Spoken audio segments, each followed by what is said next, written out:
Hello, Trevor. Hey Jeff, how's it going? It is going okay.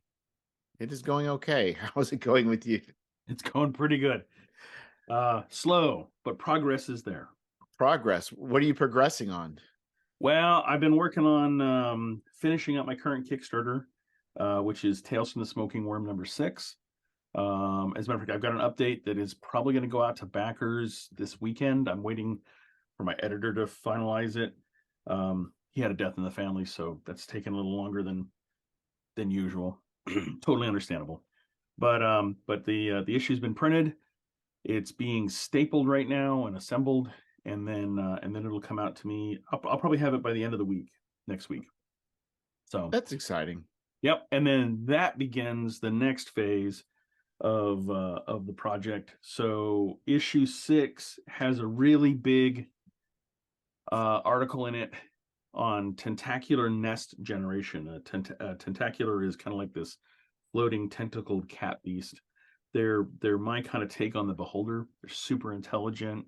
They create, cohorts, and what they do is the males create nests to attract the females, but also to raise the young. And they're like death mazes. And so the tentacular grow and mature. They go through these liminal states based on how many wizards they've consumed. They have to eat the soul of a wizard, Yeah, and as one does, right? And exactly. so I have an entire nest generator in here. This is a randomized, essentially, it's a randomized dungeon crawl generator for tentacular, because what happens is adult males will go find a party, they'll subdue them, and they'll go drop them in their nest for their children to hunt down and everything. And so I have this actually it's come out really cool nest generator. And then but I had a figure in there, figure 3 in the article. It was so large it couldn't fit in the article. And so I had to create a sleeve. This is not it, but this is what a sleeve will look like. It'll be bigger than this. This one's like 2 by 3, and the Yeah. other one will be 4 by 6. It'll be twice as big. But I'll make my own custom sleeves, and then I have printed out, or I have developed, a 5.5 by 17 tri-folded piece of paper on the exact same paper stock that they printed on, which is Mohawk via vellum. And so I have 11 by 17 sheets of that. We can do them 3 up on there on my printer. We'll print them by hand, cut them by hand on my paper guillotine, and then I will fold them and put them inside the sleeves. So I have a blank page in the book that needs a sleeve installed, and then needs figure 3 put into it. I need a paper guillotine. You do It's need a paper guillotine. They are absolutely awesome. So, and potentially lethal. yeah, So, I knew a guy. I knew a guy. I went to a printer auction. yeah, A friend of mine was wanting to buy some stuff. This printer was going on business, and there's a guy there who had 2 hooks for hands. yep, And I said, like, what happened? He's like, paper. yeah, yeah, paper guillotine. He chopped both his hands off one day at work. Yep, you have to be very careful, very careful. So, as a matter of fact, mine has got it's got a plug. You can basically put a little rod through the guillotine to prevent it from closing. And so I actually keep something in there all the time, even though right now I don't have a blade in mine. So this is a weird thing. So when you own a paper guillotine, your very best friend is the machinist who can sharpen your guillotine blade. And so I found one in Columbus. He's there. This is a dying breed of people. I was up at his shop about a week and a half ago, and dropping off my blade. And the cool thing is he's got a whole bunch of spare blades that people leave with him because they're mega sharp, for Oh bigger yeah, guillotine. And he's like, look, he's like, I have all these spare guillotine blades sitting against the wall. They didn't cost me anything.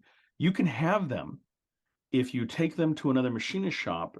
He's like, I only specialize in sharpening. That's all this guy does. He sharpens things, right? And he's like, so I sharpen things, but if you took them to a machine shop that can actually tap and die things and cut high speed metal, because the tips of these blades are high speed metal, hard metal versus soft metal, which is what the rest of it is. They anneal those two together. yeah. He's like, take these blades, cut them down to size, have a machine shop tap and die them so that they will mount on your machine, and you can have the blades. Right? He's like, by the time you've paid for that, you'll have paid for new blades anyway.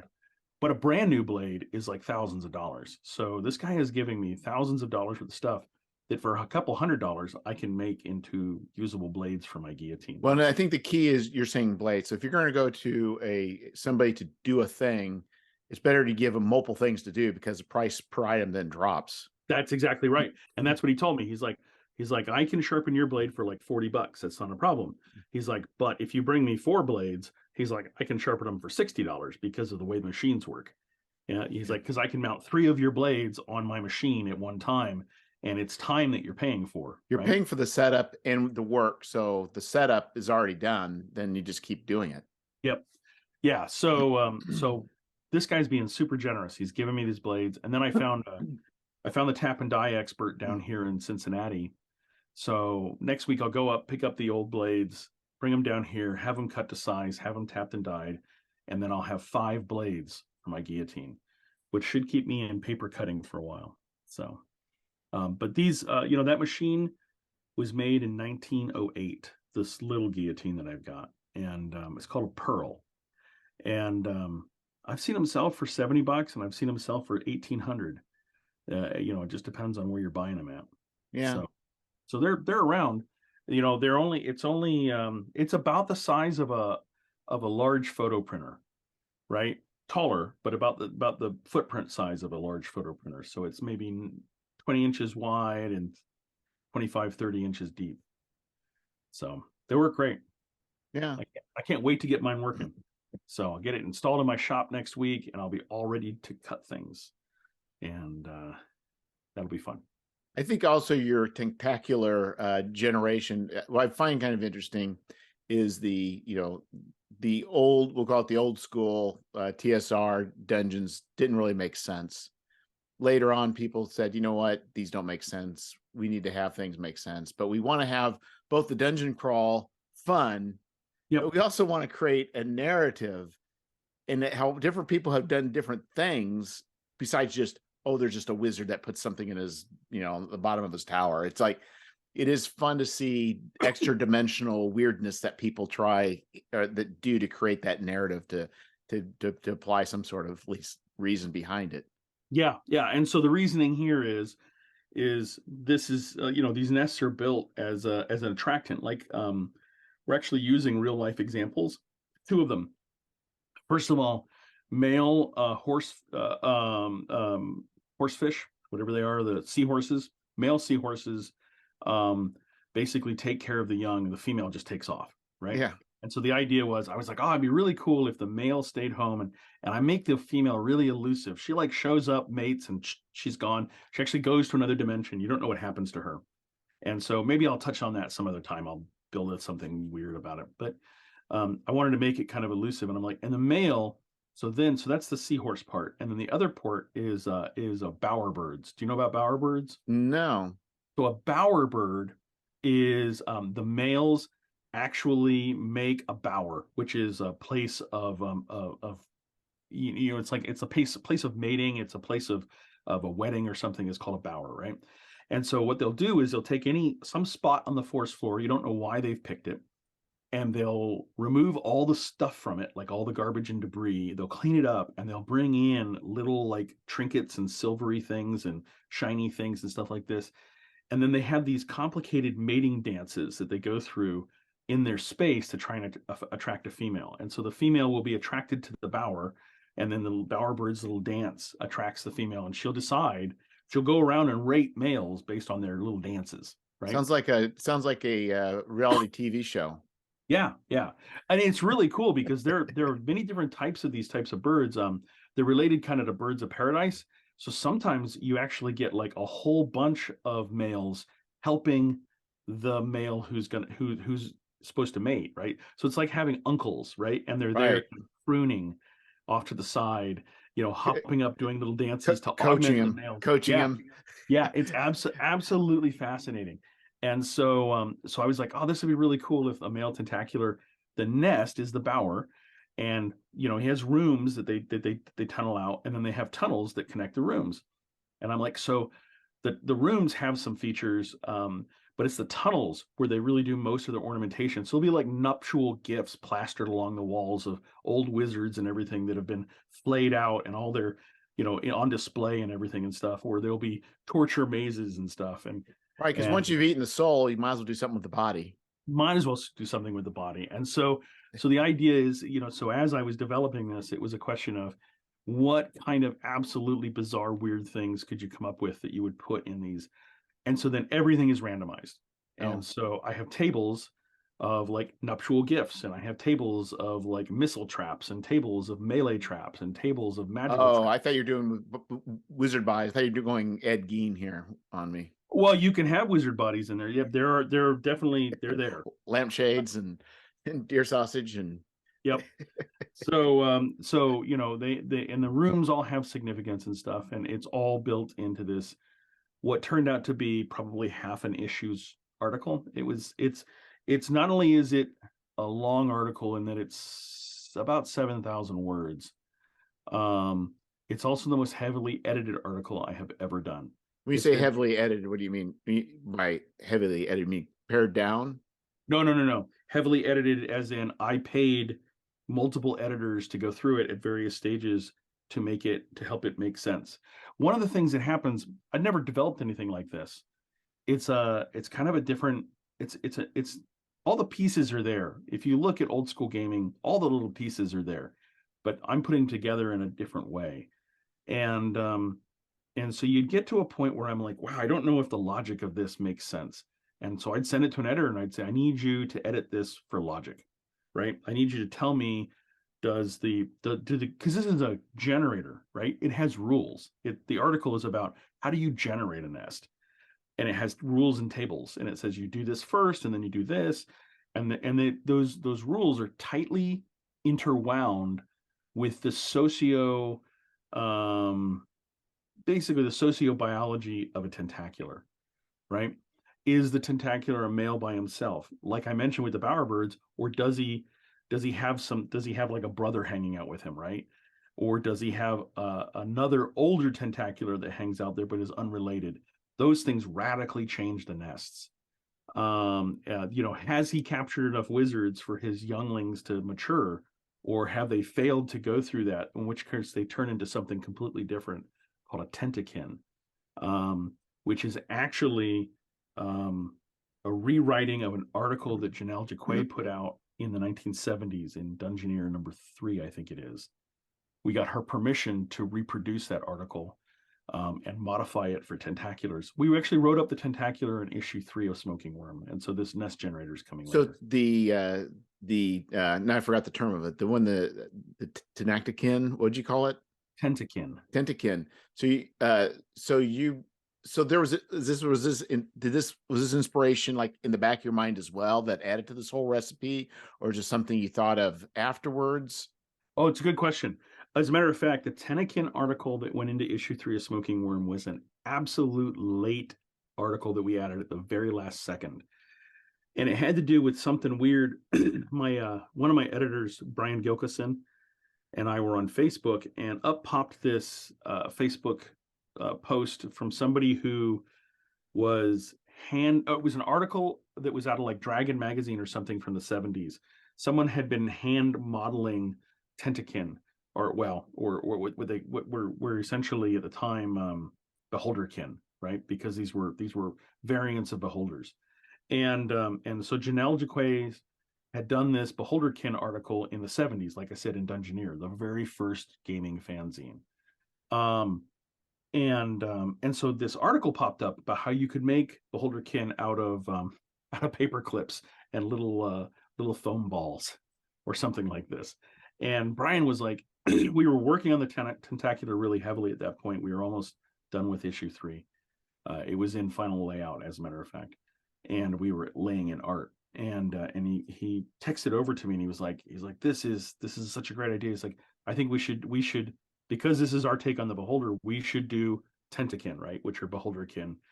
And he's like, and he knows Janelle, so he reached out to Janelle, and he said, do you mind if we rewrite this article for our fanzine, and then do you have a real big bother if we use your original piece of art to demonstrate the connection and talk about the connection in the intro of the article, and how we came across it, and how it's, how it's based off of an idea that you did in the 70s. And Janelle kindly came back and said, "Oh, absolutely not. You have my permission to do that. All you need to do is mention this copyright thing, and please, mention that it came from me." And so we did that. You go, of course we will. Of course we will. Absolutely not a problem. And so yeah, so issue 3 has this article called The Tentakin, and it's beholders or tentaculars who have failed.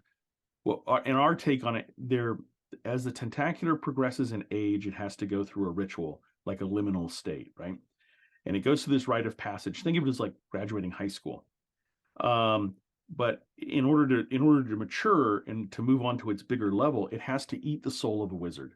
And if it fails to consume the soul of that wizard, or it doesn't have a wizard soul to consume, it undergoes the metamorphosis anyway, but it fails. And so then it becomes a tentakin, and they randomly wander around the dungeon as well. So there's a tentakin table in the generator. So it sounds to me, though, if we're going to this naturalist style philosophy, that if you have a setting that's got too many wizards, it's going to draw these creatures to those realms. That's right. That's right. Yeah. And I don't know if you're a cat person or a dog person. I seem to recall you were a dog person. Is that right? But we've got dogs. I like cats. I like them both. I just don't like the dealing with the effects of having either one of them. Yeah. Understood. Love the animals. Hate the poop.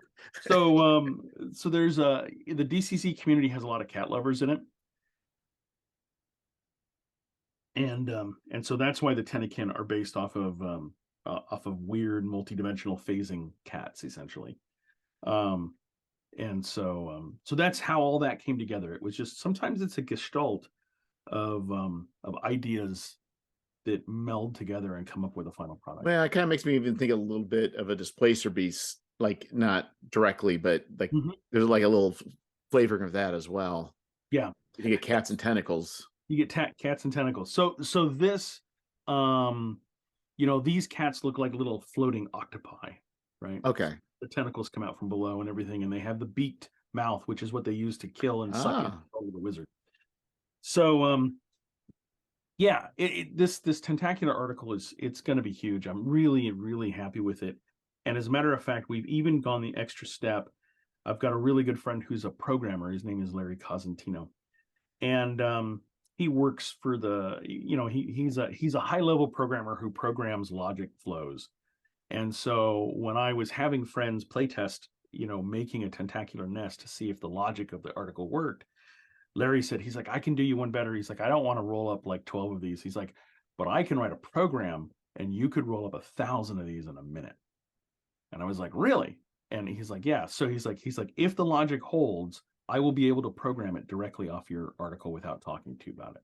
And so he came back about 3 weeks later, and he had it about 80% programmed. He's like, look, you click this button and it generates your nest, and it generates the nest tunnel connections. And then it populates how many tunnel events there are. And it randomly rolls the tentacular and seeds them into the locations they're supposed to be at. And it does all this cool stuff. He's like, so the nest logic, the article logic works, which was the proof we were looking for before we went forward with publication. And so I was like, that's fascinating. So for the issue 6, we actually offered an online membership to the smokingworm.com, which will be a portal system. It'll get you in there and allow you to randomly, just generate by pushing a button and generate your nest. You'll still need to transcribe it to a piece of paper for yourself or print out things. But yeah, basically it'll do all the hard lifting for you at the push of a button, and you can just kind of push your button until you find the nest you want. So it's cool because the generator generates nests anything from like 3 rooms to 36 rooms in size. Now I've actually never generated a 36 room nest. My feeling is that's like an entire campaign, right? I mean, literally it must be massive, because you would have kind of like an elder worm, ancient tentacular who's super, been super really good at attracting females. Yeah. He would have a ton of offspring in there, probably 30 or 40 tentacular, which would be like 30 or 40 regular beholders inside this maze. you know, and everything, and it's pretty crazy. Yeah, so I'm really looking forward to getting that out the door. I think it'll be fun. Yeah, it sounds like it. Yeah, it's and you know, it takes a while to get all this stuff done, get all this stuff printed. I think the nice thing is you're seeing the physical copies since I've been using World of Game Design to distribute the physical copies. Other than the proof copies, I don't really see them, and so that's kind of weird. I go to Lulu and I do drop ship to non-US, but kind of lose that ability of having all the books now coming. They're all going to go somewhere else. So do you miss that, or? I kind of do, but then again, I don't miss the shipping them. Well, so that's, you know, I find that yeah, and that can be, you know, shipping, like the last project, issue 5, took me about 2 to 3 weeks to ship fully. It was an incredibly complicated Kickstarter. In that issue 5 was not complicated, but it was all the add-ons and stuff that we had on there. We were closing out a whole series of add-ons that I had been doing since issue 1, and there was a huge amount of interest in people collecting all the bits they wanted and stuff, and so it sold well, but it took a lot. But so that is a lot of complexity. And then you and I kind of were talking a little bit earlier about something kind of related, but the idea is the amount, like every different add-on you add adds another layer of complexity to Yes. something that is also prone to having mistakes. Like you really got to come down with a system of checking, double checking, even triple checking, or doing a way that you minimize, because it's so easy. It's be so easy to miss the cards or the extra issue or whatever. Yep. Yeah. So there is a huge amount of we do everything through Kickstarter. We don't use BackerKit. There is but you know, Kickstarter spits out a report, right? Yep. A backer report. And then we spend about a week, 2 weeks manipulating it to get it into the format that we actually want it in. So, which requires, you know, an Excel spreadsheet, a lot of conversations about, and this has evolved over time, how we have streamlined the process and got it to the point where we're like, oh, this is how we should do this. And so what we do is, when the Kickstarter backer report kicks out, we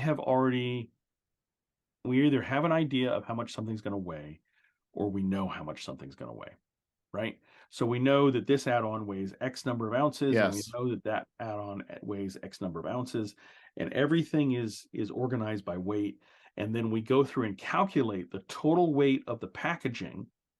And then we also, there's a visual component, because some shippers, like, you know, certain weights, like if I have a whole bunch of books, that fits in one type of box, but I have a whole bunch of books plus a whole bunch of other stuff, right, that may take up more volume, that fits in a different type of box. And so the last pass after we've weighed everything is a visual inspection of that, what that manifest in Excel, and then we estimate what box we need to use, and then of course the box has a weight. Right. And then I usually, you know, the great thing about the U.S. Postal Service is several of their mail categories don't work on sub ounces. They just work if it's 16 ounces or less, or 32 ounces or less, or Right. 48 ounces or less. So basically in pound increments. And so then we're able to know, okay, this needs this type of shipping. It needs this type of box. It needs, and then what we do is we organize it by ounces. And so then we have a whole bunch of sub panels on the spreadsheet that are, here are all the 16 ounce and less packages, and we'll package all that at once.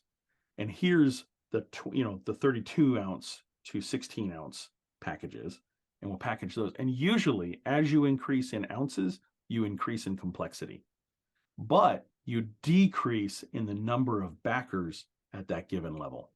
Yeah. So what I did with Fane, I didn't have near that much, but I just definitely well, there was a fair amount of complexity, but for the ones I was shipping, I was only shipping the is that true? Just the hardcovers. Yeah. The other ones, well, that's kind of wild. Yeah, because I just did Lulu for the others. I just don't remember. So what I ended up doing is just, you know, basically everybody that just got the hardcover, I just did those first. But Sure. but it is kind of weird. But the thing is, mine was sent media mail. In fact, everything I've ever sent out has been medium mail.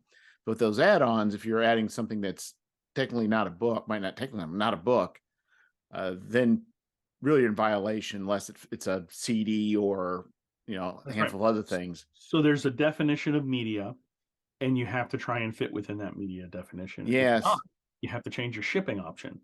And so yeah. So those, but see, those considerations are what I find is that the number of non-media mail shipments goes up as the weight goes up, just right, kind of intuitively, because they're adding on things that aren't media. right. And so by starting at the 16 ounce and less category, that's the majority of our backers, and it's the simplest stuff to pack. And we just get that huge pulse out, and then boom, half or 30 or 40% of our backers just got their stuff. And then I can take the time to focus on smaller package increments, right? And so it's like, So okay, now we're going to work on the do next you do batch. media mail for stuff that's strictly that falls in that category, or do you actually just use the first class If for all if of it it? falls in media mail, I definitely use media mail because it's cheaper. Okay, yeah, it definitely is. And I was Yeah. just wondering. And Now, what I found that my failure rate actually, they tell you to estimate failure rates of about 10%. My package failure rate for delivery, known failure rate, as in the person lets us know, hey, this didn't get here, and then we send it back, and we send them something, send it to them again, is sits at about 4%. So that's mine's way less than that. yeah. But I have through eBay sent books media mail, like large container cartons, and they have lost those, and I've not gotten recompense for those. And it's Yeah. two situations where I don't trust them. Seems like small packages, they do fine. Large ones, somebody saying I'm not going to deal with that. It's Yeah. like, Yep. Very early in the days of this is 20 years ago. I was working. I bought a 4-color laser printer. This is back in the early days of color laser printing. This thing weighed like 75 pounds, 100 pounds. It was massive. It was the size of a desk. yeah. And I was tracking it, and it was tracking just fine. It went through Dallas Fort Worth, and this was like, I think I shipped it FedEx ground. It went through Dallas Fort Worth, and then it showed up. It never showed up to El Paso, which was the next leg. And so somewhere between Dallas and El Paso, this package disappeared. This package is the size of a desk, disappeared. And FedEx was like, well, we don't know where it went. It's lost. Good thing you paid for insurance. So I got my like $800 back on that package. The problem was the books I sold, they yeah, wanted a receipt, but I bought these things like 20 years ago. yeah, And it's yeah. like, So how do you work out value of that, right? yeah. Well, it's a box of paperbacks. It's so there is a certain amount of like, now I have other books as well, things I want to sell on eBay, but I'm completely afraid now of shipping it through. I probably do UPS rather than United States Postal Service, but wow, it's Yeah, just scary. it is. It can be. But yeah, I've had pretty good luck. So you do a mix, and so that kind of that adds another layer of complexity too. Is like you have different weights, but you're saying most of them are medium mail up to a certain point. Yeah, yeah, yeah. We've been really lucky with that, and like I said, it's an ever evolving process of trying to figure out how many people do we need to help us pack stuff and get it done. And most of the time, it's actually me doing all the packing, which is nice because I take that time and I listen to a book on tape or something, or a podcast, and it gives me time to think about what the next project's going to look like and everything and stuff, and or just brainstorm on stuff. I don't mind that time. Yeah, I have to be very careful because especially doing the even doing the Lulu drop ship, I've easily double shipped things, which is fine. Yeah. It's like I would forget to change the address and ship it again. It's like a couple times I've caught it. It's like, oh, but a lot of times like I got an extra copy. It's like cool. Yep. Give it to a friend. But my wife helped me out with the Faint Fly God, and I'm glad she did because she helped kind of keep that thing organized. Because you really need to have somebody that's very structurally and systematic in their way of thinking. Yeah, yeah. So when we're working on things like that, we often sub package. So it's like, at a certain ounce level, that's when people have added on multiple back issues or something, and those get packaged together. and they get put into a bag, and packaged and degassed, right? So they're nice and tight. Yeah. And then you're sub-assembling things and stuff and everything. So that's it's entirely possible to do it. I've our backers, we get up to about 350 backers on a given Kickstarter, and it takes us a couple weeks to ship stuff, but that's just the nature of the game. Yeah, and I don't think there's anything wrong with that. It definitely, well, and the thing is, like with World of Game Design, the problem I have is that, I get it, and I'm just, because I'm just the type of person, I'm like, I gotta get this out of like now. So I'll get it out. But World of Game Design, they've got stuff going on.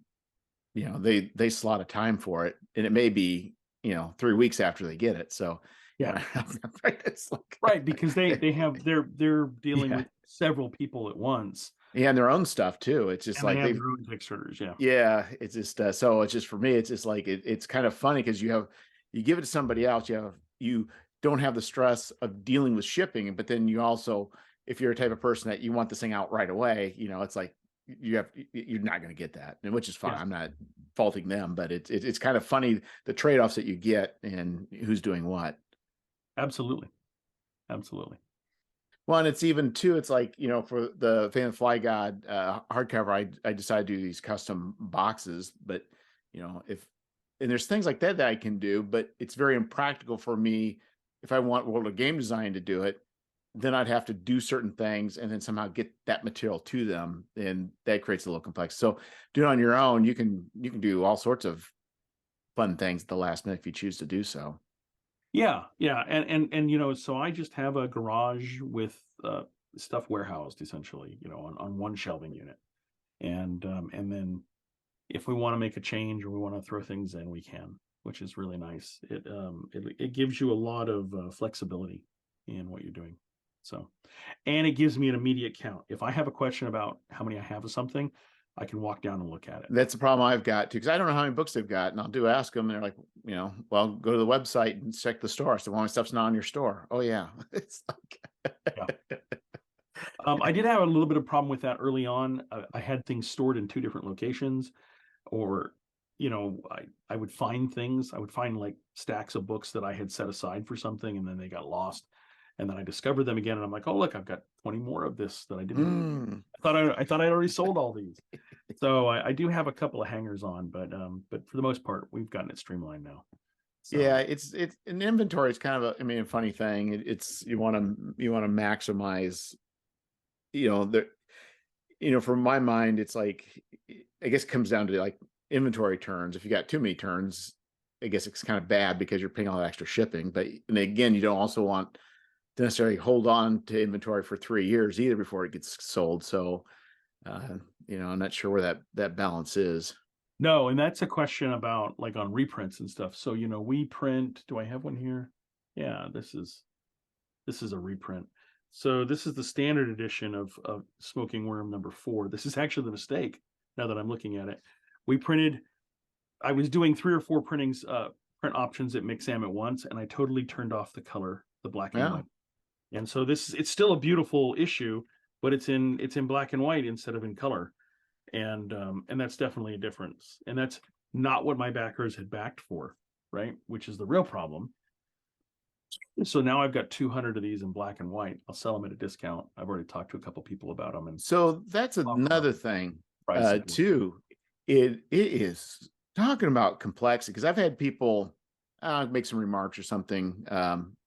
I think it's maybe when I was displaying, I don't know, proof copies or whatever, but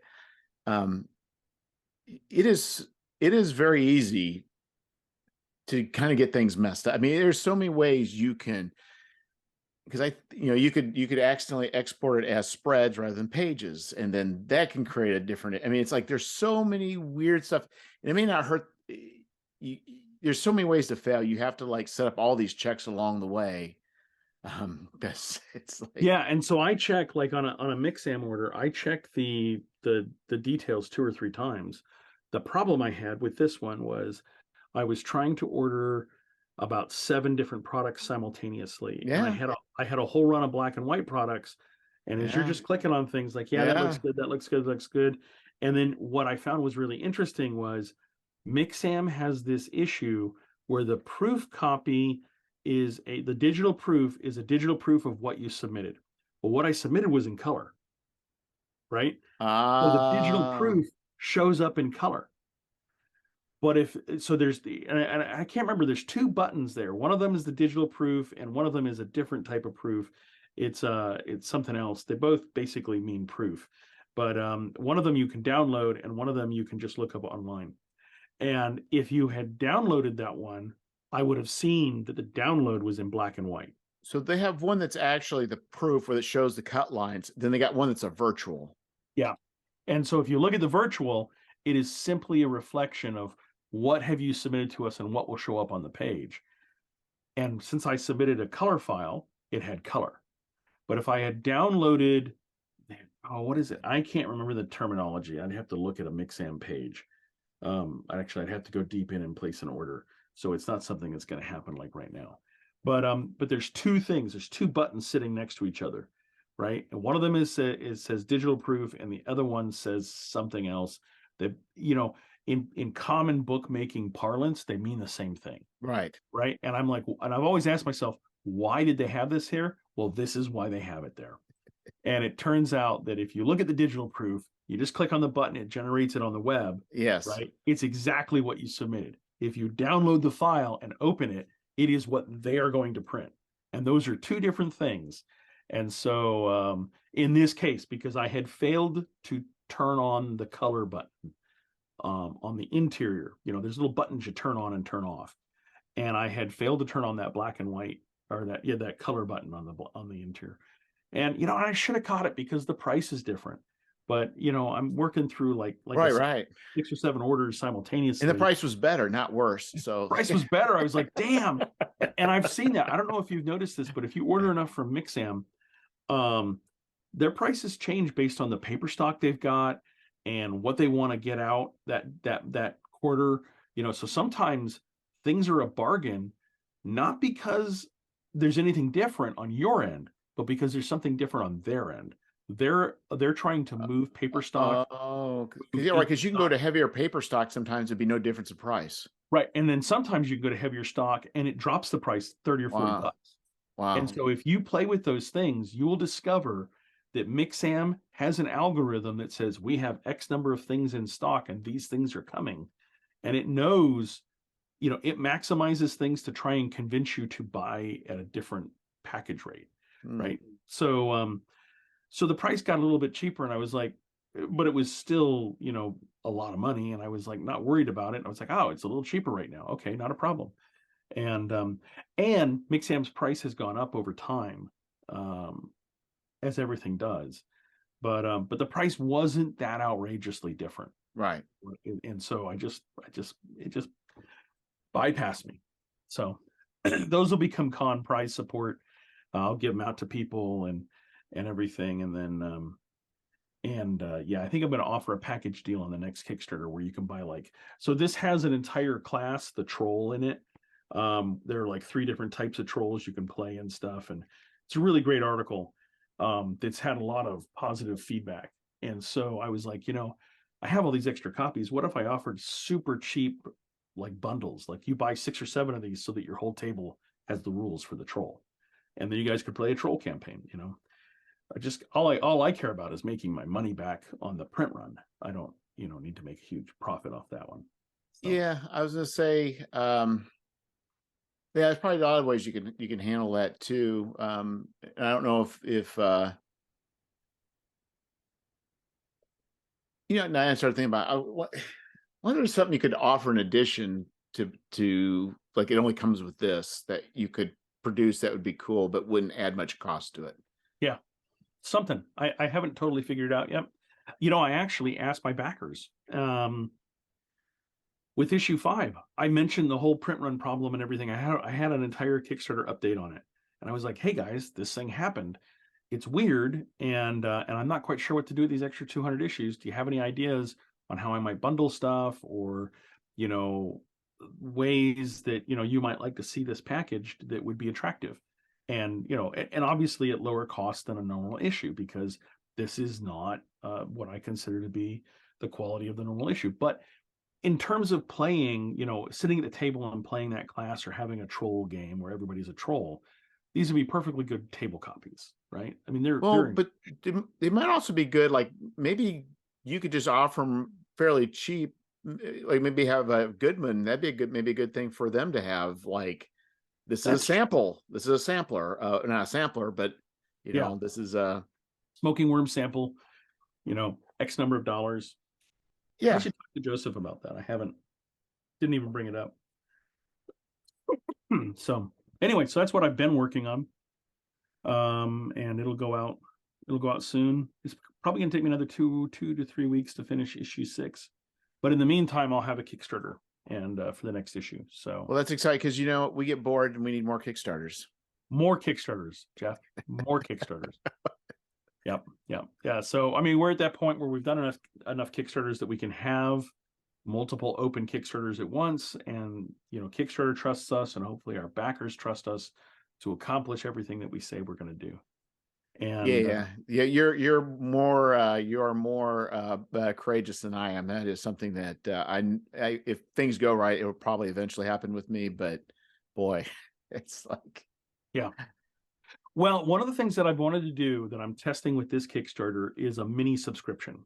And so the idea is, instead of funding each issue of the Smoking Worm independently, what if I funded 2 issues at once, right? With the idea that they would still come out at separate times, but it does a couple things. It allows me to reduce shipping costs to the backer because it reduces my packaging costs. Right. Because when I'm buying 10 boxes of flat mailers instead of 2 boxes of flat mailers or something, that cost goes down enough that I can actually transfer that cost over. It also means that, like, if I back it at once and I have all the add-ons, and the add-ons are all ready, which they will be, I can ship the first one with all the add-ons, and the second issue would be a straight issue with no add-ons on it, right? It would okay. Let's back this up. So let's say, for instance, you're starting a brand new magazine, not old, and you say, okay, I'm going to kickstart issues 1 and 2, right? And they if they're backing, they have to back both. They can't back just one. They have to back both 1 and 2. Okay, that's right. So they have to back them both. And then what you're saying is you're promising, let's say, 1 in July and 1 in December. Is that how? Something like that. It'd be like 1 in July, 1 in September, but yeah. Yeah. So you're not saying, but you could even, this could sound crazy, but you could even further reduce your costs and just produce them both at the same time. And then the shipping would be cheaper. That's true. We could, if we can get enough artists, then I can do all the, because they're both in layout, right? They're both basically all written. They're in layout. Everything's done on our end except placing art. And so the question becomes is, can I hire enough artists to do enough art all at once to get them done all at once? And if I could, I'd just print them all at once, right? And I would just say, here's your 2 issues for this is 6 months worth of Smoking Worm. Have fun. That would be great because that would really reduce shipping costs, right? Because if you're buying 2 issues of Smoking Worm, there is no difference in the shipping cost between 1 and 2 issues in terms of media mail. It costs exactly the same to ship them. They both fit in the mailer and they could ship together, right? And it would really, you would be saving a lot of time and money to ship them in pairs instead of ship them individually. So what you could do is, let's say you're doing this Kickstarter issue 1 and 2, you could do a normal tier for issue 1, another issue 2, then you can do a third tier for issue 2 and 3 and offer it at a discount, or 1 and 2 together, and that tier would offer the discount and would incentivize people to do that. You could do it that way too, right? And so what I prefer to do is offer the discount on the shipping part, not on the issue part.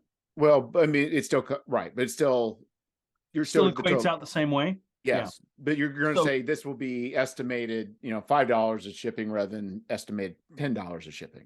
Right, and because you have different packages right at the beginning, you have tiers. then they each have packaging, shipping costs tied to them. So you could definitely change the shipping that way. The one thing I don't like about that is you end up not maximizing your print runs, right? Unless you really have incentivized it so deeply that you really want to buy 2 instead of 1. So I think this is where everything's got trade-offs. So to me, is if you do the Kickstarter for 1 and 2, and then the Kickstarter's done, and then let's say 6 months later you are ready to start doing 2. Do you do another Kickstarter for 2, but you've already Kickstarted for 1 and 2? Right. So that's the downside of allowing people to choose a single issue only, is that you potentially lose out on sales total, right? And so let me give you an example. So I kickstarted this DCC character folio, right? And it was like you could buy 1 and they were like, I don't know, $7 or $6 or something like that. And you could buy 3 and they would be, basically $12 or something for 3. Or you could buy 10 and I would sell them to you for $30 for 10. Now here, because it's one thing and it's non-changing and everything, that is really priced towards, I really want you to buy 10, right? And when you get on the Kickstarter page, the backer looks at it and they're like, wow, why would I buy 1, which has the same shipping costs almost as 10, when, that's like half the cost of buying 10. I might as well buy 10, right? And so I actually had backers accusing me, long conversations in the messages section, not on the public part, but in the messages in Kickstarter that only the Kickstarter creator can see. I had these long complaints from 2 or 3 customers, just diatribes about how I was clearly gearing this towards the number 10 sale.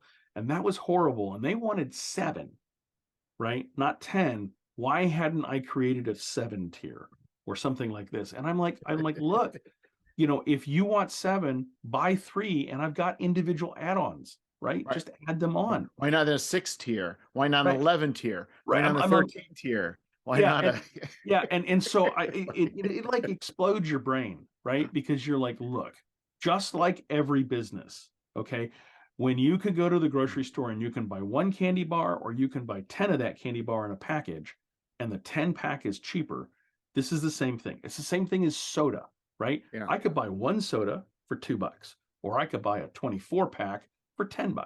Now, clearly the 24 pack is the better deal in terms of money, but it may not be the better deal if you don't have a car and you got to walk 10 miles to get home, right? Maybe you just want 1 soda.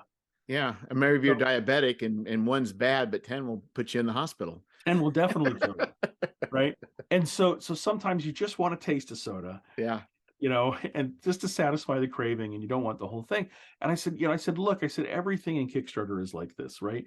I have to make decisions on how my Kickstarter is going to, how it's going to be built in such a way, because it's for business. This is a business, right? I need to make some money at this. And if nothing else, I need to at least cover the costs so that everybody else gets paid. And so, we make decisions on how we build those Kickstarters based on what we think will work best. Every person does that. Yeah. And so I found it a little frustrating that people did not understand that thought, that I was actually being accused of like they're like, you are clearly, it's like I was selling crack, right? You are clearly doing something wrong because you have priced the 10 pack so cheap. And I'm like, now wait a minute. Yeah, it kind of makes me think, though it's not the same, but the Steve Martin, was it Father of the Bride 2, where he's complaining about the number of hot dog buns don't match the number of hot dogs, so he's tearing open these bags, these hot dog buns, and throwing them out. And people are just, why is it you get 6 hot dogs or 8 hot dogs or 10 or whatever it is, you get 6 buns? Yeah. So it's these people, and here he's going on this crazy rant, and it's kind of the same thing. These people are just they don't really understand, and that's what's kind of weird. It's like, for people who just have never thought about business or actually working stuff, I don't know what they're making some weird assumptions about how the world works. I don't know. Yeah. So I'm hoping to sell 2 issues at once, and Okay. what that does is it frees up some space in Kickstarter to do another project that I want to do that I don't want to pair with an issue. I want it to be Yeah. its own standalone. Well, I can only do so many Kickstarters a year, Jeff. I think the thing is like, I'm not Philip Reed. you know, we can only aspire. I We don't can know only how, but it's not just the doing the Kickstarter, because I mean, every Kickstarter you do, I think is marketing, and it adds up. There's a plus to it, but the downside is it's a sink of time and emotions, yeah. and it's just you know, so you don't want to do. I mean, you're trying to maximize number of Kickstarters, projects going out, where you're applying your energies. Yeah, and some of that is strategic in terms of all of it is strategic, but some of it is strategically decided upon based on, oh, I need this piece of equipment, or I want to get this piece of equipment up and running. Like we were talking about the guillotine, right? Yeah. So the guillotine needed to get up and running so I could complete the Kickstarter for issue 6. It's taken me 3 months to work out all the peoples who I needed to then rely on to get the guillotine up and running. Wonderful piece of equipment, still works after 130 years, but it just needs a little bit of maintenance. And so sometimes a Kickstarter is designed purely for that. I need this money to do X because I need X for the next Kickstarter. And so sometimes, I have a lot of equipment. Unlike most Kickstarter producers, I mean, we really are. The goal is not to produce every product at home 100%, but the goal is to produce at least half of them at home 100%. The complete manufacturing process happens in my shop. And so that's a level of logistics that is very different than most Kickstarters, right? There are Oh very few yeah. people who do 100% of the manufacturing at home. Well, the logistics aren't different, but it adds another layer. So Yeah. now you're having to worry about the raw material. So now you have to worry about paper. So if you're going to do this Kickstarter, and you're going to say, well, I project to have this much physical book sales, I need to make sure I have this amount of paper on this date. But if you also have another thing you're doing, you got to make sure if there's like lead times on this paper. I Yeah. mean, it does get, it's the same type of thinking, but it's also going into the material goods. So it just adds another branch of complexity. That's right. And it's not entirely absent if you do your things on your own. We print the Kickstarter editions are all printed in risograph for the smoking worm and stuff, and the smoking worm monographs up until now. They've all been done risograph, and that'll continue for the foreseeable future. But I talk to my risograph printer all the time, and I'm like, okay, they want to know, Trevor, you like this paper? We've gone through different paper types and sometimes they will call me afterwards and say, "What'd you think of the paper type?" And I'm like, "Oh, I hate it. I absolutely hate this. I can't believe I chose this. What was I doing?" The issue looks wonderful, but I'm fundamentally unhappy about the paper choice.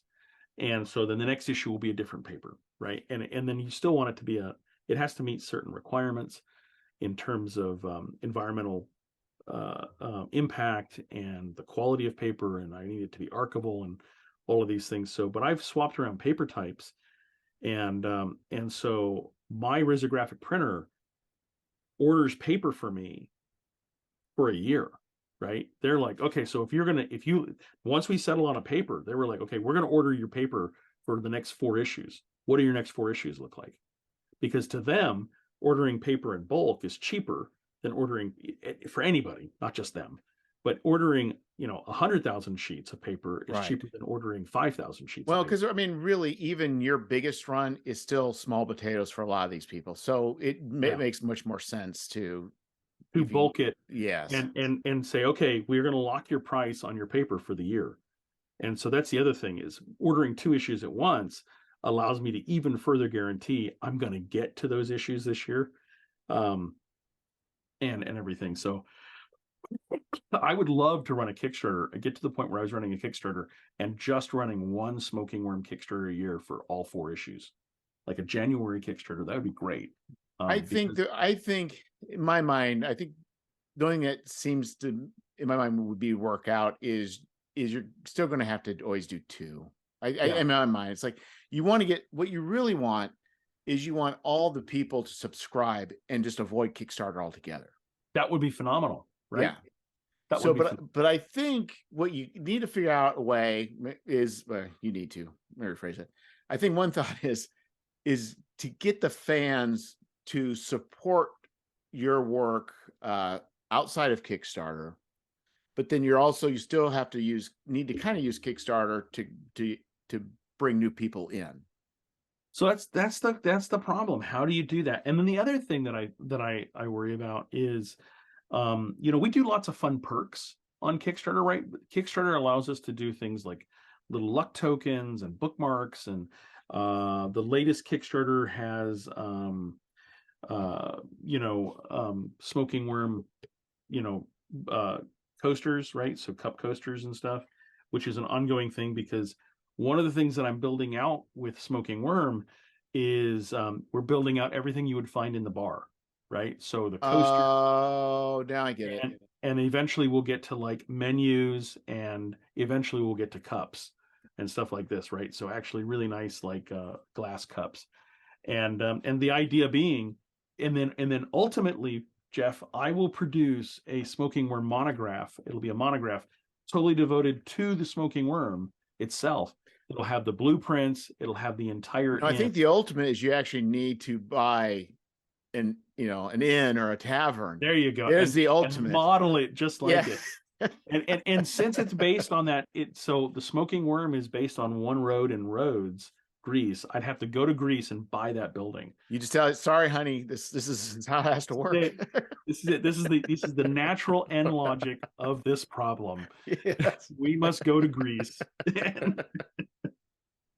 It's going to be a hard life. What was that movie with Harrison? Was it Mosquito Coast, where he wanted to take ice to the natives there? Had never seen ice, and it was his insane passion that just was just like absurd.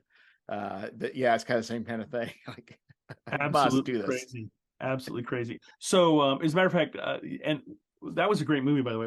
I really like that movie. I haven't seen it in a while, but if you've ever read the book is even crazier. And so I think it's Paul Theroux is the author. He did another book called Ozone. And if you like post-apocalyptic science fiction, you should read Ozone. So what kind of post-apocalyptic fiction is it? Now that I think about it, gosh, it's been 20 years since I read it. It's such a good book.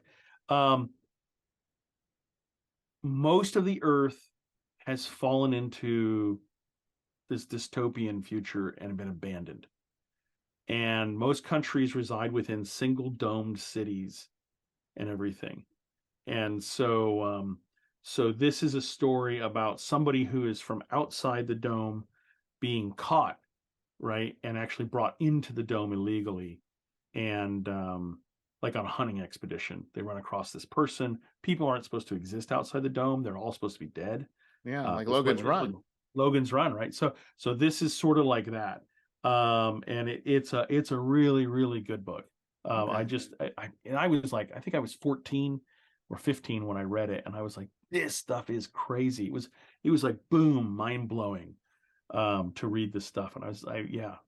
So if you ever get a chance to read Ozone, so it's more of I don't want to say realistic, but it's more of a serious style post-apocalyptic rather than like a Gonzo or yeah, and that's the type of post-apocalyptic stuff I like.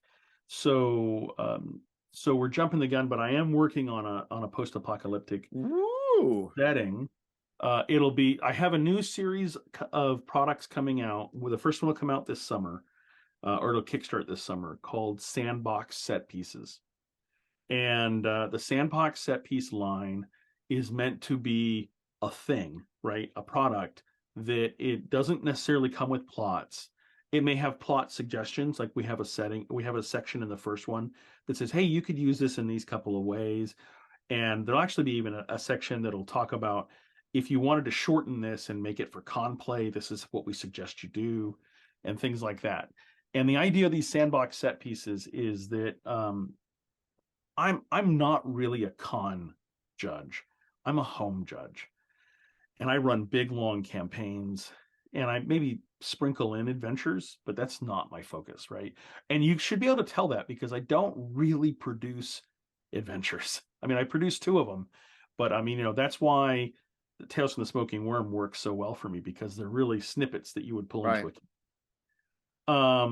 And so yeah, so I've got the sandbox set piece. The first one will be House of the Petrified Frog, which is a thinking man's homage to things like the Tomb of Horrors and stuff like this, with context. And so one of the things that I never liked about Tomb of Horrors was that like we were talking about very early on in this episode, it was just kind of random death, right? Right.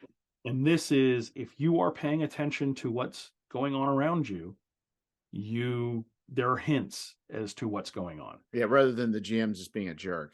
Yeah, rather than the GM being, It's still a jerk, but at least there's a reason behind it. And then you there's should a be able reason. to And so that'll be the sandbox set piece that we release this year, hopefully. And it's all done. It's actually been written, and I've play tested it for several years. It's I really like it. And then next year, excuse me, the dramatic pause the for dramatic those listening. Next year, I'm producing a product that I'm calling Earth Crawl. And in Earth Crawl, the world has been abandoned by humanity because of a cataclysmic event, right? Basically, a world-ending event. It starts with a super volcano wiping out most of North America, and it ends with people in space and colonies basically crawling down to the planet to recover resources. I have reasons for why that works. There's been several space technology advancements in the last decade that allow this to happen at very low cost. I'll feature the moon in future, hopefully future products that'll add on to this, but it's essentially a campaign setting in a box. It's a real sandbox set piece. And the idea is that you live, humanity lives on the edges of the world in these colonies. These colonies were not intended to be colonies. They were initially built by corporations to do manufacturing and stuff like this, or to have like Hilton in space, big, space. So basically all the things that you see right now that we're projecting as space is going to become usable, all those are the reasons why those things exist. They're long cylindrical colonies that have artificial gravity because they rotate on an axis and everything, and they have land masses and everything. And I spent a huge amount of time researching and talking to NASA scientists. Actually, I've got a couple of gamer friends who are NASA scientists, and talking to them about how things work. So it's very it approximates kind of it's got a really good veneer of reality on it, right? And then you go down to the planet and stuff, and it's kind of like Indiana Jones. You go down to the planet and you're stealing stuff and taking it and bringing back up as resources to use and everything. That's one way to look at it. The game can be played in both directions, though. You could be the mutant survivors on the surface of the planet who are constantly being raided from the stars, right? And so think of the paranoia that exists in the United States around like UFO abductions and stuff like this. Yeah. These people, their world is normal, right? The fact that it's all radioactive and covered in ash and everything and stuff, and it has giant mushroom trees because the sun was blotted out for years and everything. So things have changed, but to them that's normal. And it's these star gods who keep coming down and stealing things. And so every adventure, I'm going to sandbox set piece it as a campaign setting. It's the set piece. Essentially, what I'm doing is I'm creating a box set of the Earth as a set piece, and then I'm hinging other things on it. And the idea is that you would have you'd have adventures that could be played from both viewpoints. You're either the villagers who happen to be next to the tomb where the Mona Lisa is kept, or you're the space guys coming down because some rich space guy has said, I want to own the Mona Lisa, and I finally figured out where it's at. Go get it. And you can right. So the people, so you could be just legitimately saying, hey, we need resources. We are not able to manufacture this. We know where this cache of whatever is. Or you could say, hey, we just want to go grab the Mona Lisa. Right. It could be done either way. So there's a lot of there's a lot of cool flexibility there, right? And so I'm building evil corporations and I'm building, but I'm also rebuilding a society because the society has radically changed because less than 1% of 1% of the population made it to the colonies. So what happens when you totally deconstruct the world? How does that work? There's a thought process that goes into the logic of that. What happens, right? Does Yeah. religion make it? Does Have it you look have you different? seen the 100? I haven't. No. I had to give up for a while after a while, but the premise is kind of good. Like bad stuff going on Earth. People went to the skies and they decided they needed to send people down there, so they just sent a bunch of teenagers that nobody liked down to the planet. Yeah, the funnel. So this is a DCC. It'll be a DCC product, Okay. and the funnel is actually I've been working on it, and it's called. Oh, I don't have my notes here. They're in the other room.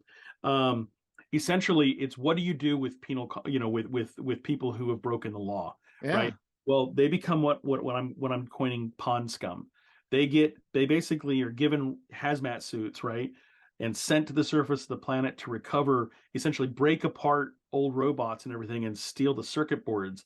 And then they have to load these circuit boards into crates that actually have self-inflating helium balloons that when they hit a certain cargo weight, they just pop up and go, right? And so they basically use balloons to ascend products to the surface, and you are totally monitored from space, from elsewhere, right, from a colony. Yeah. And if you survive, you survive, and if you don't, you don't. And so it's a really crazy kind of setup. And so yeah, but I thought that would be a great intro to the setting. Is this is how bleak this can really get, and it's meant to be, it's meant to be bleak, right? It's meant to be, humanity is barely scraping by. Even though most of humanity doesn't even realize that because they're ensconced in these space, So these. I'm assuming you're not tying this into any sort of MCC.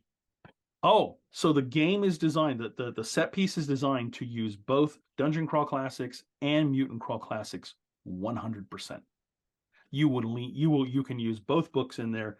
As a matter of fact, basically they become the rule books that run the game. Okay.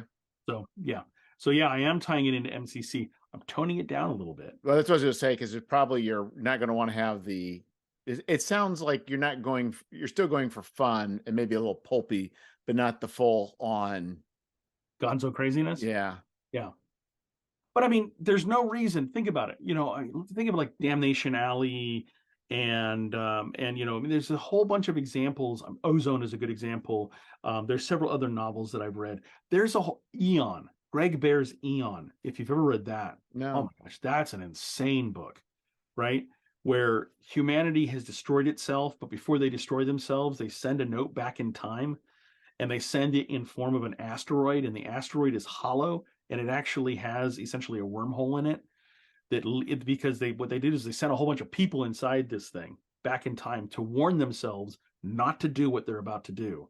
And so then you show up in modern day Earth. It's like set in the 80s, and you show up in modern day Earth or the early 2100s, and this is a Cold War novel because it happens. The Soviet Union still exists, and everything, and so the Cold War has continued, and Earth, or the Soviets, China, and the U.S. are at the brink of war, and this asteroid shows up out of nowhere, and it's sending a beacon in English, right? It's like, you need to stop, and they send up astronauts and everything. They go check this thing out, and they realize it's hollow, and what it has is it has the history of their near future inside of it. So you learn that history. I love this book. You learn that history through the intro chapter excerpts, right, of the historical book, which is exactly, I'm going to lift that wholeheartedly. I'm not going to tell you what happened. I'm going to tell you snippets of what happened in the little excerpts at the beginning of any given chapter. You won't know. You'll know there'll be a little bit of a timeline. It'll be very broad, but the Yeah. details that help you rebuild what that society looks like or looked like, the craziness of the end times will be all encapsulated in excerpts. So yeah, there's some of that. Reading that book, I was about 18, 17, 18. And I can remember There's one excerpt at the beginning of Eon that talks about the thermonuclear war that went between the world's navies. And they were like, the world's navies were slagged within the first 30 seconds of the war, right? They're just the retributive strikes. Yeah. There's just these basically radioactive hulks floating out in the ocean after the first 30 seconds. And that's what happened to the navies. And then it got worse. And you just read this and so, I can remember, so I was I was living on an Air Force base in England at the time I was reading this. It's the height of the Cold War because it's just before Berlin falling. We live on an Air Force base that will be nuked by the Russians or by the Soviets, right? As a matter of fact, I can distinctly remember having drills every year. A colonel, always a colonel, I don't know why. Must be that was their job. Yeah. The colonel would come in and he would take individual English classrooms into the library and he would explain what would happen if the base was invaded.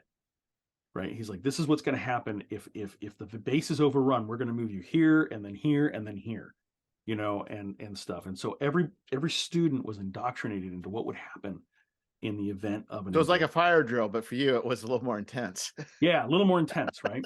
and you would have Soviet flyovers. So I would hear about. So I was in what's called the DoD school system, the Department of Defense school system in Europe, and there were kids in Germany who would write messages. They would write messages to the Soviets flying overhead on the roofs of their buildings, like "fuck you," right? Oh, really? Go USA. Yeah. So I knew several kids who had, they'd gotten in trouble, but I can remember one discussion about it. They were like, this kid got up on the roof of the high school and wrote "fuck you" to the Soviets who were they would do scheduled flyovers. Like, the Soviets were coming over at a specific time and our fighters would come out and they would escort them over the base threateningly. Right. And we would do the same. We would do these little incursions. And so this kid had figured out when it was. His dad was like a logistics officer, and he knew when this was going to happen. And he climbed up on the roof and took spray paint and spray painted "screw you" on the "go USA" on the roof. And I remember the teacher talking to us about it, and she's like, I was in this meeting, and he's like, and this kid's being reprimanded, and you're on a military base, so your father is being reprimanded too, or your mother, whoever was the enlisted person or officer. Yeah. They're being dressed down too because they're responsible for your actions. And she's like, and you could see it. He's like all of these officers who were having to dress these people down, but at the same time they were sitting there going, good for you, kid. Go for it, right? And so it's that kind of craziness, right? I mean, most people never had that experience. It's really different. But so I was reading Ozone or Eon at the same time, and reading about the destruction of the militaries and everything and stuff. And you're thinking, wow, this is like absolute craziness that's going on here. So yeah, that's the kind of stuff that will go into Earthcrawl. It will be grim, dark, crazy. I don't want to think of it as Gonzo because I'm not really a Buddy O'Burger type of, where the McDonald's right is a patron and people worship him and cannibals. But if people choose to, they're using the Mutant Crawl Classics and want to pull anything from it, it all works mechanically. That's right. So Umerica, which is a major third-party product line, that's actually partially published now by Goodman. Joseph Goodman stepped in and published one of their books to keep the print run going. All of those would be fully compatible with this. You can make it as crazy as you want to. Right. I just like mine a little darker and more realistic. So yeah, so that's what's coming. I've actively started writing and researching and everything. So I expect to be playtesting at Gen Con. Well, that's exciting. Yeah. Well, it's not going to be. I'm using one of your favorite games as an inspiration of the original Traveler. Oh, so yeah. I have an original Traveler box set with books 1, 2, and 3, and I don't necessarily like the Traveler game, although I enjoyed Traveler 2300. I'm probably one of the few people who did. But it's a great setting. I just don't know. Yeah. So most people didn't get it. It didn't stay out long, right? It was like a blip. But I enjoyed 2300. That was a good game. And And so I'm going to use that as the inspiration. It'll be a box set. It'll have 3 core books. The first book will be characters. The second book will be equipment. The third book will be setting. You don't have to use a setting guide if you don't want to. That's fun. So you will be doing that at Gen Con. So that's exciting. Yeah. As a matter of fact, this afternoon I've got to get that on the books at Gen Con. So I got a whole bunch of other events already going.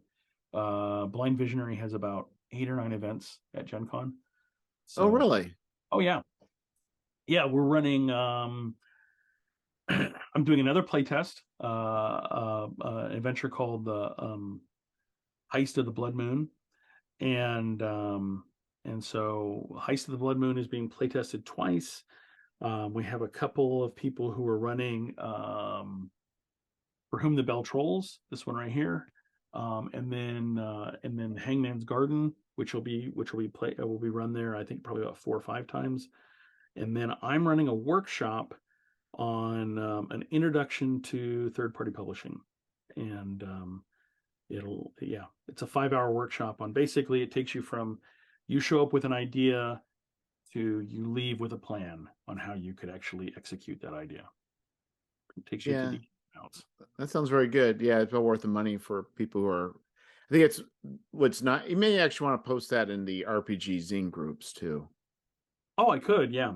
Because there's a lot of people there who so you don't see it, but a lot of people who join. The question is like, what's your favorite zine, and then are you a zine maker? And those questions are just simply designed to pull up anybody. It's just spammers is really all it does. But there's a lot of people that say making zines are like, no, but I hope to. Yeah, I ran this last year. There were 12 people at the workshop, and every single one of them they had a plan. Many of them had their manuscripts with them, because what is really fun is I contact them ahead of time and I say, you need to bring a copy of your favorite gaming book. I don't care what it is, but bring a copy of it. And then I make them go through in the workshop in real time. They use their phones and they go through Lulu and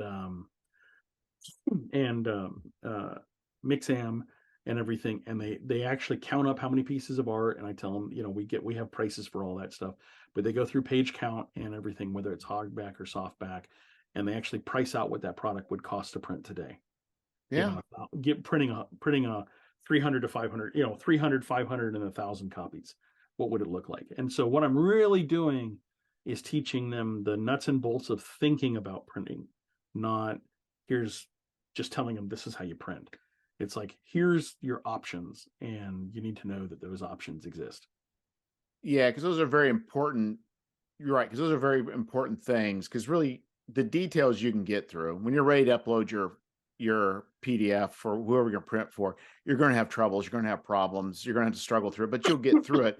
But what's really important is what the costs are and how to achieve those costs, and even thinking about, like you say, art and things like that. It all. Yep. How do you find artists? How do you work with artists? How do you deal with editors? How do you hire editors? How do you, if you want to attract people to write for you, how does that work? Right? How do you work out contracts? This thing takes you in 5 hours. It takes you from your loose concept, and it is an introduction. This is in no way. It's not like you're going to leave as an expert, but you're going to have the notes. You're going to have my contact information, and you're going to have my list of people. That's like, these are the people who have said that they can be on this list, and they're artists who are willing to take on commissions. They're editors who are willing to take on clients and everything. So it gets you a start, right? Oh yeah, right. And that's what people need, because I think it can be, I think, overwhelming. Oh, absolutely. My first projects were much, much more contained than the craziness that I do now, right? I mean, it's like, wow, this issue we're going to do this, and we're going to do that, and we're going to make custom sleeves, and we're going to print out all of these inserts, and we're going to hold them and install them, and there's just, what I do now is very different than what I did 3 years ago. Yeah, because I think like anything, you have to start out simple. I mean, to start out with something complex is just the path for one, especially too. It's all speculation. I think as you go and as I go, I mean, we're kind of better able to understand where things will lie. But when you're starting out, you just have no clue. Yeah. Like what is going to be? Is this going to be an $800 Kickstarter, $1,000 Kickstarter, $10,000 Kickstarter? It's like it's all still speculation for us, but at least I kind of feel judge about where I think the minimum would go, even on a new project. Yeah. Yeah, that's exactly right. Is having that experience of 5 or 4 or 5, 6, 7 Kickstarters under your belt of very similar type products, you can say, I'm betting that I'm going to hit here, right? Yeah. I'm usually, so whenever I start a Kickstarter, I have 2 numbers in mind. I have what I hope to get to, and I have what I expect to get to, and in terms of funding levels, and so those are 2 very different numbers. I rarely get to where I hope to get to, but I always usually I've every time I've always hit what I expect to get to. And so your expectation should usually be pretty solid about where you're going to go. And if you fail, then you have to ask yourself, well, what was it about my expectations that didn't meet reality? Where was the hiccup? Right? May not even be your fault. It may be like I'm fairly certain that I will never run a Kickstarter now during Zine Quest. The competition is too great, and what I noticed in the last couple of Zine Quests is the breakout people have become, there are fewer and fewer breakout people, right? So only names of people who have broken out previously generate the big dollars. Most of the Kickstarters from the last Zine Quest hit their minimum, but didn't go crazy. And Yeah. part of that I think has to do with the fact that Zine Quest may have peaked during the pandemic. People Oh were yeah. gone, but and so things are changing, economically, but also it tells me that there's a diluting pool potentially of people. So Yeah. that could be scary. Because it's kind of interesting because I did better. I did better. I did better with Gary's Appendix 2 than I did with 1, but I ended up selling less copies. But the add-ons is what pushed it over. So Yep. I don't know. It was more successful, but it doesn't mean that I didn't have more backers. And my issue 2 of Smoking Worm was exactly the same way. This is the smallest print run I've ever done, 250 issues. Hmm. And so yeah, and it sold well in the standard edition. I'm right on par with issues 1, 2, 3, 4. Well, 4 just came out, so I don't know, but 1, 2, and 3 have all sold kind of equally well. But that Kickstarter it made more money, but I had fewer backers, and I had more, but the sale number was higher, right? So the per person number total was higher. So it meant that if somebody was invested, they were really invested. Yeah, and so that to me, so I'm planning on doing 2 more Gary's appendixes. Appendices. Well, is it appendices if they're Yep. different appendixes? Well, are all these just one appendix? Well, that's a good question. Actually, they may be, but I'll have more data points at that point. So Yeah. I'll, that you're saying that. I think what's going to be hard too is I started doing Facebook ads for Gary's Appendix 2, and it did okay. I'd put more money into so for Scoundrels of Brixton, because it's sci-fi and there's less of a market, I Yep. was a whole lot more aggressive with this and a lot more marketing. Not getting. I was hoping to have higher backing, but for what it is, I'm fine. But stuff I've learned from this, I will apply to the next Kickstarter, and that should hopefully help Gary's Appendix moving along. Yeah. Yeah. I mean, that's all you can do is learn from a Kickstarter and move on. Yeah, and you're like, there's some things you can do, and it's like, going back to starting a new one. It's like it could just be you're overpriced your art, Yeah. and maybe it's unrealistic to expect your first Kickstarter to be $6,000 or $10,000. Maybe it's just shoot for something smaller. In fact, Yeah. I'm thinking about doing a low cost. I'm thinking about doing a low cost quarterly for a certain game system, no cover, keep it to about 20 and just keep it down to like maybe like 28 pages and try and keep the costs low, and then see if I can generate interest in that to kind of gauge interest in that gaming system. And Yeah, then maybe if I decide to go that direction, I can convert all those people over. I see. One of the things I've thought about is producing little zines. Nick Barron is doing this really well. He's producing 16 and 20 page zines. He's running a Kickstarter every 2 months or 3 months. He's getting $3,000 or $4,000 per Kickstarter, and everything, and it's doing well for him. But they all build on each other, right? Yeah. They're all little micro adventures that all are interconnected in kind of an adventure path, if you want to think. Well, and for his setting he's Yeah. building, right? And he's building a setting out, and so each of them also build out the setting. Yeah. And so that's worked really well. I mean, for a while, I have a bigger, so I actually chose to do Earthcrawl before a bigger setting that I'm working on that's very different. And the reason was that I'm like, I haven't actually ever written a complete setting from scratch, so I need to maybe get that experience before I move on to the more complicated thing that I have in mind. And but with that project, that I call Filthy Skies, right now it's the working title. One of the things that I thought about doing was putting out actual folio, and so in a folder, right? So in a folder that you close the top on and everything and stuff, it would essentially be stapled or maybe even unstapled sections that you would read, maybe multiple stapled sections, but they would originally, the idea was you would just get it as a folio, and the part of the thinking was that this was the dispatches from somebody who was exploring this setting, right? And they were sending them back in these folios and stuff. So the idea would be they would be fairly cheap. It would be consistent. You would have this stack of folios that later you could maybe reconstruct into a book or something. I've never been able to figure out all the logistics on it. So, well, and you're sticking with the Goodman Games like house system. Is that what you're?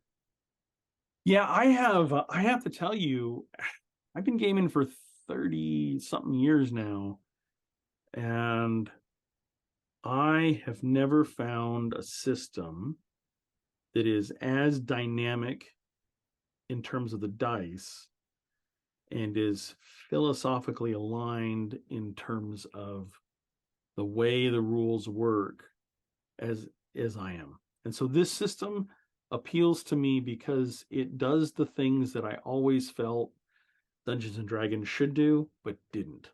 And I think that's to your advantage. So for me, I mean, everything you're doing in that system still kind of builds your brand within that system. So, Yeah. There's a lot of, where I'm kind of thinking about, well, what about the year zero engine, and what about using Cipher system, Right. And so the only other system recently in the last 3 years that I've even thought about working with would be a retro clone of the James Bond 007 system. If only somebody would come out with that. So if somebody would just take on that project. If someone would take on that project. Codename is a retro clone of it, but it's an identical retro clone. And the problem I have with it is there's a couple things that do need tweaking in that system.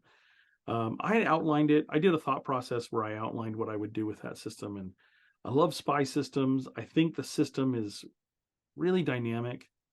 It can do a lot with single die roll, which is what I'm always fascinated with, and everything. So it's a great system.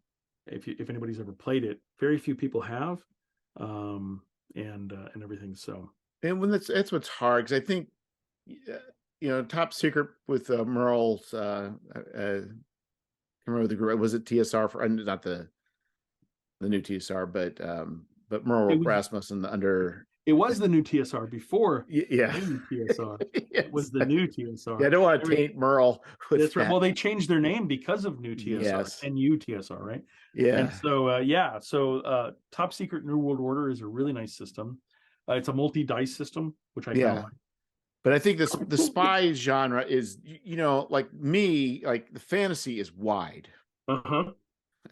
Then you start getting to sci-fi, it narrows, like you're like maybe 10%, then it's of the fantasy. And then you're going into spy, that's probably even a smaller wedge. It So is. And so and so the nice thing about it is if you could break into sci-fi, I think the sci-fi fan base is dedicated, right? I mean, they buy and they buy just that. yeah. And the problem with having a big fan base in fantasy is, although the numbers are huge, they're very quixotic, right? They're like, well, maybe not. There's a lot of different systems. There's a lot more options, and so you have a hard time standing out from the crowd. You get to sci-fi, and it's like, well, there's like, boom, it's regimented, and there's only a couple of games, and that have existed through all time, right? Yeah. Yeah. And those people, though, they're pretty dedicated to those systems. So if you can find the system and people can respond to you, you could do well. So one of the oddest things is this Kickstarter, I would have thought I don't have as many backers as I have with previous Kickstarters, Mhm. but the interest of the people that are in it is much higher Yeah. than anything else. Like people have written and said, I am worried that you only doing an issue or two or or three a year isn't enough. Like people are concerned that Yep. they're not getting enough material, and Well, it's so not even released yet. that's really good news, right? Yes. And so you take that as, thank you for your concern. I totally get where you're coming from, but yeah, on your first issue to have those kind of concerned comments, you're not going to give me enough material in a year for me to do anything. Well, not Um, to do anything. I don't think they think that they're not able to do it. They want it. they Like want it, and they they want want it. the whole shebang. They want all 12 issues of Smoking Worm at one time. Yeah. It's like you're like, well, which I think is funny. And what I did explain to them is I broke it down to Kickstarter and basically different levels and what that would mean for a publishing schedule. Yeah. So it's like, if you want this 4 times a year, I'm Let your friends know. Yeah, because right now, I got other things I'm doing. If this is just breaking even, I don't have problems continuing it, but I only have so many Kickstarters I'm going to be able to do, and I'm Yeah. not going to be just allocating those to the ones that just break even. Yeah. Yeah. It doesn't become a priority if it only breaks even. Yes, maybe once a year, definitely, but if it's making money or it's like Gary's Appendix is doing well. I mean, if I get enough people writing and act, it can do 4 times a year. I'll just keep doing it. There's incentive to do that, and I can actually pay other people to do all parts of it. I do the layout, but there's no reason I couldn't, just hand that off to somebody and still make money. So that's not a problem. But other things just require a lot of my attention, and if those don't make money, then that's a problem. Yeah. Yeah. Absolutely. So, well, I think we're getting close to the time-space continuum, Trevor. not a problem, Jeff. Yeah. You need to go read Eon. You'll learn all about time-space continuums. Well, what I'll just do is go to Chat GPT and I'll say summarize Eon for me. Yeah, Eon It for is me. a crazy book, and the sequels are even crazier. They get insane. Is it so trippy, mind-bendy kind of things? I think, I don't know for certain, but Korg came out after the sequel came out, and I'm pretty sure somebody read Eternity, I think is the second book in the Eon series. I think there's 3. I've never actually finished. I read Eon and I was like, this is insanely awesome. And then I was moving and finishing high school when Eternity and everything came out. I just never got them. But I know what's in them. And so yeah, I think somebody, I bet I would not be surprised that somebody had read Eon and Eternity and said, I love this idea, but let's just use it as the Earth. It gets really crazy in the sequel books. I love that kind of speculative science fiction. I think it's really cool stuff. It was actually before I never read fantasy as a kid. I read science fiction. And so, which is weird because I always played fantasy, but I always read science fiction and everything. So yeah, you should go check it out. We'll do. We'll do. And we'll have to have you on closer to the so you have a Kickstarter coming up. When is it? So the Kickstarter for issues 7 and 8 of Smoking Worm, I think that's awesome that I finally got to issues 7 and 8.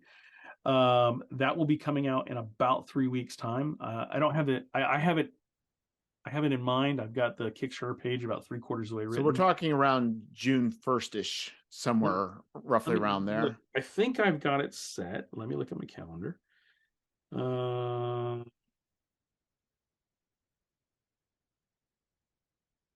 I currently have it set to start on May 23rd.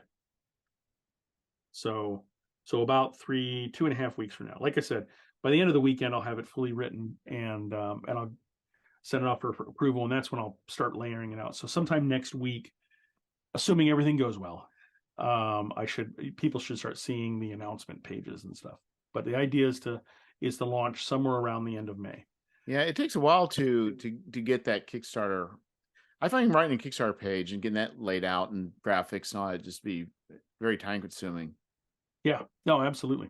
I agree with you. Okay. It can take a lot of time, almost as much time as writing an article. So, yeah, and then so that Kickstarter will happen in May. It will fund issues 7 and 8, which will come out sometime, between June and September. Yeah. September. And then probably in late July, I will fund House of the Petrified Frog. House of the Petrified Frog. That's right. And that will be the first product that is 90% produced in-house, actually printed on we'll be printing it ourselves. We'll be trimming it ourselves. We'll be doing it'll have cards, it'll have a whole shebang, and they'll all be made in-house by us. The only thing that I won't be making is the box, but I'm going to have a little company in Marion, Indiana, produce the box for me. So just to take one thing off my plate. It's not that I don't know how to make boxes, but one thing off my plate is a good thing. Sometimes this we need. Sometimes our plates are small. Sometimes they're big, and even if they're big, they're still not big enough. They're not platters. Right. Yep. So that's the project, and then after that, I will have one more Kickstarter for Smoking Worm this year. It'll be for the holiday edition, which it'll be a Smoking Worm and a Smoking Worm monograph. So all focused around different traditions of not just Christmas, but also Halloween and things like this and stuff. So you're also going to be doing play tests, open tables. Yep. Not say open tables, but I'm not sure how it's done, but at Gen Con this year. Well, I'm hoping so. I will definitely have an Earth Crawl play test at Gen Con. I'll be doing it personally, and then Gamehole Con I'm hoping to attend, and the plan is to be doing more play testing at Gamehole. Well, are you going to be doing it through tickets, or is it just going to be? How are you planning on doing that for Gamehole? Yeah, I honestly don't know. Because I would because what if you actually registered, or have you ever signed up for games through Gamehole? I have, yeah. So did you do it the first day that the portal goes live, or the moment it goes live? No, I think I signed up later. So this is what you do. So what happens is, you look at the calendar and you list all your events. And what I do is I create a spreadsheet of all my primary choices and secondary choices, and I fill everything up. And then, then I wait for the portal to go open, and you get one click, the first choice, and then all of a sudden the website kind of locks up, and then it'll free up, and you'll find that most of your other choices have been gone, and you're going to secondary and tertiary, and then you're trying to create paths where I would say, if you're doing that, let me know ahead of time or save me a ticket. Oh, so I'll definitely let you know ahead of time. Yeah, I think if I do go to Gamehole, the plan is to run the same play test 4 times, once a day. And so like in the morning or something, I'll sit down and run this one play test and see how it works. And we'll go from there. So, okay. Yeah. But absolutely. That'd be great. So, okay. Well, you take care, Trevor. Until next time. All right. I'll talk to you soon, Jeff.